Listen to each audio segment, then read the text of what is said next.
अस्सलाम वालेकुम students. Chapter 17 का आज लेक्चर 17.1 हम कर रहे हैं क्लास 10 के लिए। मैग्नेटिज़्म एंड इलेक्ट्रोमैग्नेटिज़्म इसका नाम है। इस चैप्टर में हमने जो चीज़ स्टडी करनी है वो मैंने टॉपिक्स यहाँ देखें, रिड्यूस सिलेबस को देखते हुए मैंने यहाँ लिखे हैं। अगर आप देखें, नंबर 1 मैग्नेटिक फोर्स पहला टॉपिक है, दूसरा मैग्नेटिक फील्ड है और तीसरा force on current carrying conductor. ये मैंने कोर्स आउटलाइन में से देखा है। अब इन्हीं पे डिस्कस करना, ये बहुत ही थोड़ा सा डिस्कशन है, बहुत छोटा सा डिस्कशन है जो इस पूरी चैप्टर को कवर कर देगा इंशाल्लाह। 5-10 मिनट की डिस्कशन है। बारह देख लेते हैं क्या है। ये पूरा चैप्टर अभी ख़त्म हो जाएगा और इसके बाद हम ऐसे ही कोर्स आउटलाइन के हिसाब से जो जो डिस्कस होना है इसके बाद 18 और 19 में डिस्कस कर लेंगे और हमारा फिर इसका पोर्शन ख़त्म हो जाएगा इंशाल्लाह। क्योंकि जो हम पेपर के हिसाब से अंडरस्टैंडिंग कर रहे हैं वो ज़ाहिर है कि MCQs पर मबनी कोई पेपर आने की मुझे उम्मीद लग रही है और ज़ाहिर है कि उसमें बहुत ज़्यादा मार्जिन न्यूमेरिकल्स के हवाले से नहीं होता, लेकिन इस चैप्टर में न्यूमेरिकल्स हैं भी नहीं। तो देखते हैं क्या है। अच्छा, मैग्नेटिक पहला टॉपिक है मैग्नेटिक फोर्स। आपकी बुक में मैग्नेटिक फोर्स के टाइटल से पेज 372 ये रहा। इस पेज 372 पर ये इन्होंने मैग्नेटिक फोर्स के बारे में पूरा ब्रीफ किया है। मैग्नेटिक फोर्स आपने एक्सपीरियंस किया होगा, अगर आपने कभी मैग्नेट देखा है कोई, तो कि मैग्नेट बेसिकली मैग्नेट होता क्या है आपको याद है कि बचपन से आपको मैग्नेट के बारे में थोड़ा थोड़ा सा कुछ ना कुछ बताया तो जाता था। आप ये देखें कि इस शेप का मैग्नेट आम तौर पे आपको लैब में भी दिखाया गया है ना, ऐसे और ये। अच्छा, अब एक ये होता है ये नॉर्थ पोल और इधर वाला ये साउथ पोल, ठीक। अच्छा, अब जो चीज़ हम आपसे डिस्कस नहीं कर पाए हैं अब तक वो ये है कि ये जो मैग्नेट्स हैं इनके फील्ड्स भी होते हैं, यानी कि नॉर्थ से ऑब्जर्वेशन ये है कि नॉर्थ पोल से कुछ लचकदार सी लहरें निकलती हैं और इनकी डायरेक्शन ये होती है और ये जाती हैं साउथ पोल के अंदर। ऐसे ही इधर से भी लहरें निकलती हैं और ये जाती हैं साउथ पोल के अंदर। ये खासियत होती है मैग्नेट की। जिस एरिया पर किसी मैग्नेट की ये लहरें मौजूद होती हैं उस पूरे एरिया को मैग्नेटिक फील्ड कहते हैं, ठीक है। और इस पूरे फील्ड में, अच्छा, ये पूरा एक फील्ड है, ठीक है। इस पूरे फील्ड में क्या है, ये लचकदार सी लहरें हैं और ये कहाँ से निकल रही हैं, ये मैग्नेट के नॉर्थ से निकल रही हैं और किस तरफ जा रही हैं, साउथ के अंदर दाखिल हो रही हैं। ज़मीन भी एक मैग्नेट है और ज़मीन से भी ऐसा ही एक फील्ड निकलता है, नॉर्थ से निकलता है और कहाँ जाता है, साउथ में जाता है। इसलिए जब किसी मैग्नेट को आज़ाद हालत में लटकाते हैं तो हमेशा उसकी डायरेक्शन ज़मीन के नॉर्थ और साउथ की तरफ हो जाती है। कभी आपने गौर किया कि अगर आपके पास एक मैग्नेट हो और आप उस मैग्नेट को हैंग कर दें, लटका दें, तो ये, अच्छा, अब मैं क्या करता हूँ, ये जो लटका हुआ मैग्नेट है इसके इधर कोई दूसरा मैग्नेट ले आता हूँ इस जगह पर और यहाँ पे साउथ पोल, इस साउथ की सीध में ले आता हूँ। क्या समझते हैं आप क्या होगा, ये खुद ब खुद घूम जाएगा, ठीक है। इसलिए कि किसी एक मैग्नेट का साउथ पोल दूसरे मैग्नेट के साउथ पोल को अट्रैक्ट नहीं करता है, नॉर्थ को अट्रैक्ट करता है, अपोजिट पोल्स को अट्रैक्ट करता है, सिमिलर पोल्स को रिपेल करता है। ये जो अट्रैक्ट करने की सलाहियत है और रिपेल करने की सलाहियत है, इसे आप क्या कहते हैं, मैग्नेटिक फोर्स। ये मैग्नेटिक फोर्स होती है जो किसी मैग्नेट में पाई जाती है, जिसके ज़रिए वो किसी दूसरे मैग्नेट को या तो अट्रैक्ट करता है यानी कशिश करता है या रिपेल करता है यानी दफ़ा करता है। क्लियर। तो मैग्नेटिक फोर्स क्या है, magnetic force magnetic force is that ability of a magnet by which it can attract or repel the other magnet। समझ में आ गई बात? तो अब मैग्नेटिक फोर्स की हेडिंग डालें और उसमें डेफिनेशन लिख दें। क्या लिखेंगे आप? Magnetic force is that ability of a magnet by which it attracts an other magnet और रिपेल्स द अदर मैग्नेट। ठीक है, इस सेंटेंस को किसी भी तरीके से सेट करके आप लिख दीजिए। ये आपका एक छोटा सा कॉन्सेप्ट हो गया। अब मैग्नेटिक फील्ड क्या होता है? मैं अभी आपसे यर्स कर रहा था जैसे कि ये आपके सामने। ठीक है, किसी भी मैग्नेट के नॉर्थ पोल से मैग्नेटिक फील्ड, अब क्या कहेंगे आप, किसी भी मैग्नेट के नॉर्थ पोल से कुछ लहरें, अब मैं लहरें उर्दू में कह रहा हूँ, इंग्लिश में क्या कहते हैं? लाइंस ऑफ फोर्स, कुव्वत की लाइनें। कहाँ से निकलती हैं? फोर्स की लाइनें कहाँ से निकलती हैं? नॉर्थ से निकलती हैं और कहाँ दाखिल होती हैं? साउथ में दाखिल होती हैं। इन्हें कहते हैं मैग्नेटिक लाइंस ऑफ फोर्स। जिस एरिया में एक मैग्नेट किसी दूसरे मैग्नेट को अट्रैक्ट कर सकता है या रिपेल कर सकता है या किसी दूसरे मैग्नेट की कशिश को महसूस कर सकता है, उस पूरे एरिया को, उस मैग्नेट का मैग्नेटिक फील्ड कहते हैं। क्या कहते हैं? Magnetic field. तो मैग्नेटिक फील्ड क्या होता है?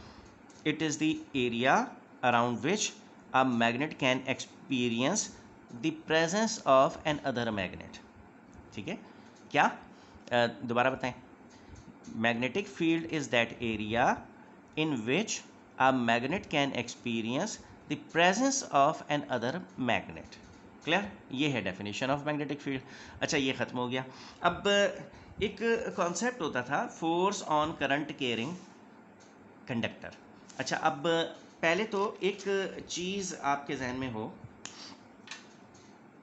कि जब भी किसी तार, अब ये फ़र्ज़ करो कि एक आयरन की रॉड है, ठीक है, इसके अंदर से क्या आपने करंट पास कर दिया।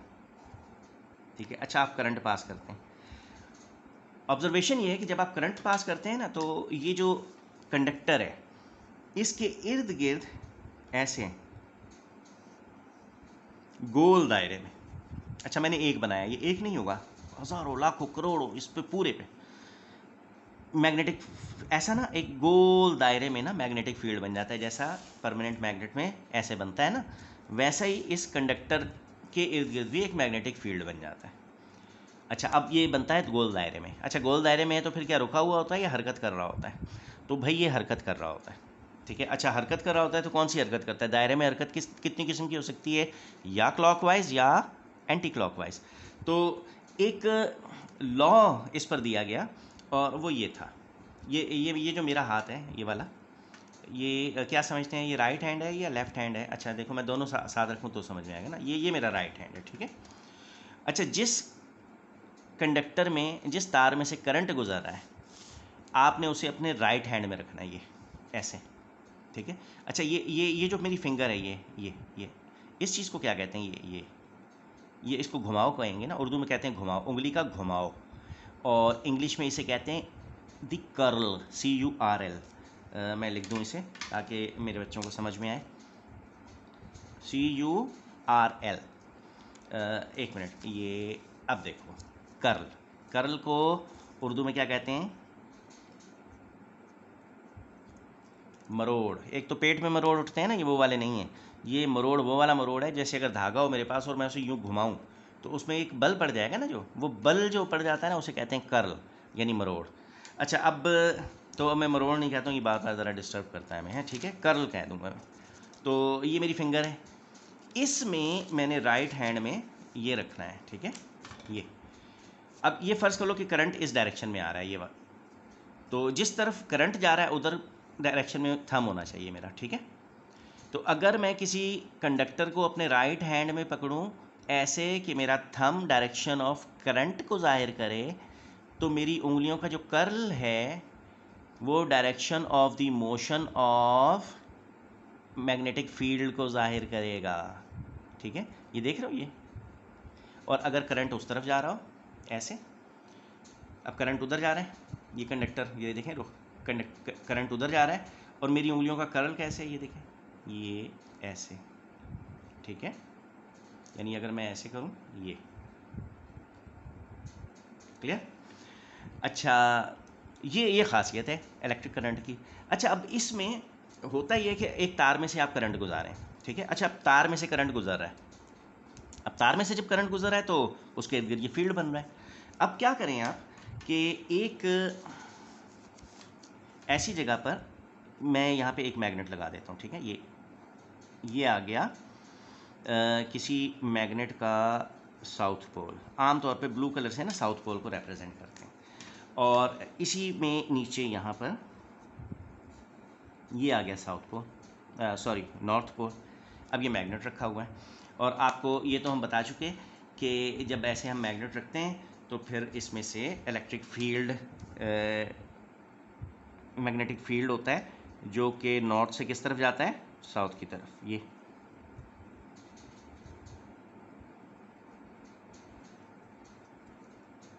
अब ये फील्ड है, ठीक है, ये मैग्नेट का अपना फील्ड है। अच्छा, अब मेरे पास फ़र्ज़ कर लो कि मैं बड़े अलग से कलर का ये मार्कर लिया है, ठीक है। ये कंडक्टर है, ठीक है। इस कंडक्टर में इलेक्ट्रिक करंट मैं पास कर रहा हूँ। अच्छा, और ये जिस तरफ इसकी नोक है ना, करंट इस तरफ जा रहा है, ठीक है। अब आप महसूस करें, ये करंट जा रहा है, ये, ठीक है, ये करंट जा रहा है, और इसकी वजह से क्या बन रहा है, इसमें फील्ड बन रहा है। फील्ड कैसे बनेगा, मैं राइट हैंड में पकड़ता हूँ इसे ऐसे, तो फील्ड इसका जो बनेगा वो यूं यूं घूम रहा होगा, ठीक है। ये अगर मैं यहाँ से रखूँ तो ये ऐसे, ठीक है।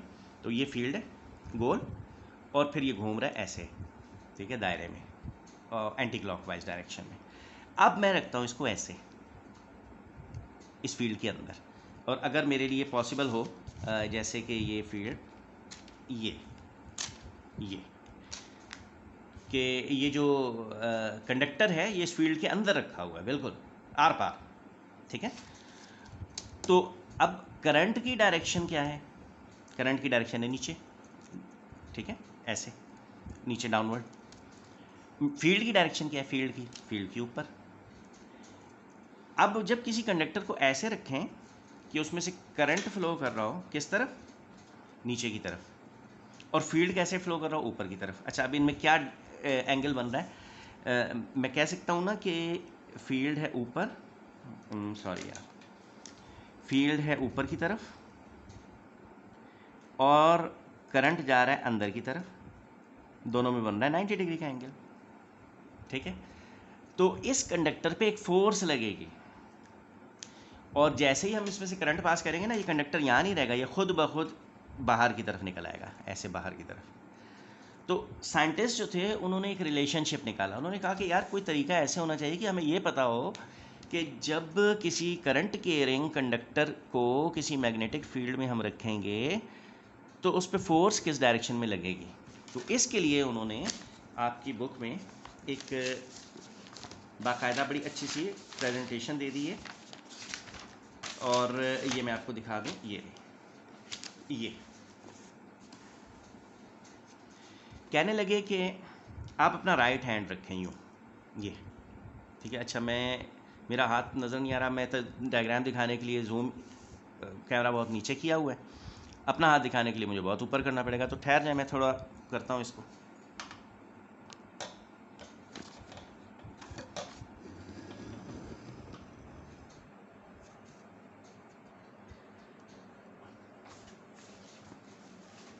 अच्छा, ये नज़र आ रहा है आपको। अच्छा, अब ये देखें, ये ठीक है। अच्छा, ये कहते हैं कि अगर मैग्नेट का नॉर्थ पोल इस जगह पर रखा हो, इस जगह पर यहाँ, और साउथ पोल रखा हो इस जगह पर ऐसे, तो फील्ड किस तरफ जा रहा होगा, यूं यूं जा रहा होगा ना। यानी कि ये यानी कि अगर फील्ड इस तरफ जा रहा हो ऐसे, और करंट इस तरफ जा रहा हो, यानी कि आपने कंडक्टर यूं रखा है, ठीक है। अच्छा, मैं कैसे यार इसको एक्सप्लेन करूं, चलो ये मेरे सामने आ गया।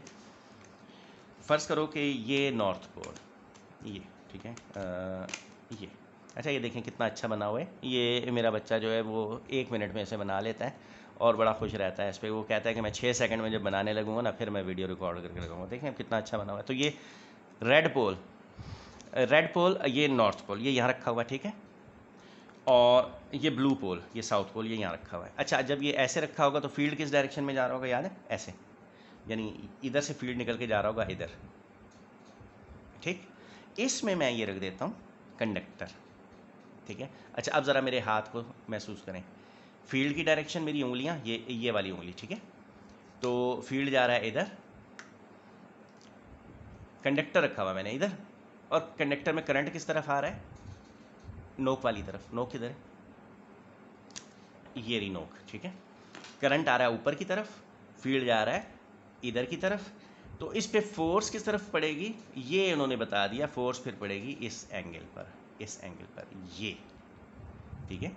तो अगर फील्ड जा रहा हो उधर, करंट जा रहा हो ऊपर, तो फोर्स लगेगी इधर। यानी मैं ये कहना चाह रहा हूँ कि अगर एक मैग्नेट का नॉर्थ पोल इधर हो, साउथ पोल इधर हो, इसके बीच में मैं ये तार रख दूँ और इसके अंदर से करंट पास करूँ, तो इस पर फोर्स इस तरफ लगेगी और ख़ुद ब खुद ये तार इधर आ जाएगी बाहर की तरफ। और अगर मैं इसमें उलट करंट गुजारूँगा, तो जैसे ही करंट गुजारूँगा खुद ब खुद इस पर फोर्स लगेगी दूसरी तरफ और ये इधर आ जाएगा। बात समझ रहे? तो ये फोर्स होती है ऑन करंट कैरिंग कंडक्टर, ठीक है। तो if index finger represents the direction of magnetic field, thumb represents the direction of current, then the middle finger will represent the direction of force. ये है force on current carrying conductor का rule, ठीक है। अब आप इसमें से जो कुछ समझे हैं, ये तीनों हेडिंग्स लिख के आपने इनके बारे में एक एक लाइन में अपना इज़हार ख्याल कर देना, आपका ये चैप्टर कंप्लीट हो गया है, ठीक है बेटा। Thank you very much. अल्लाह हाफिज़।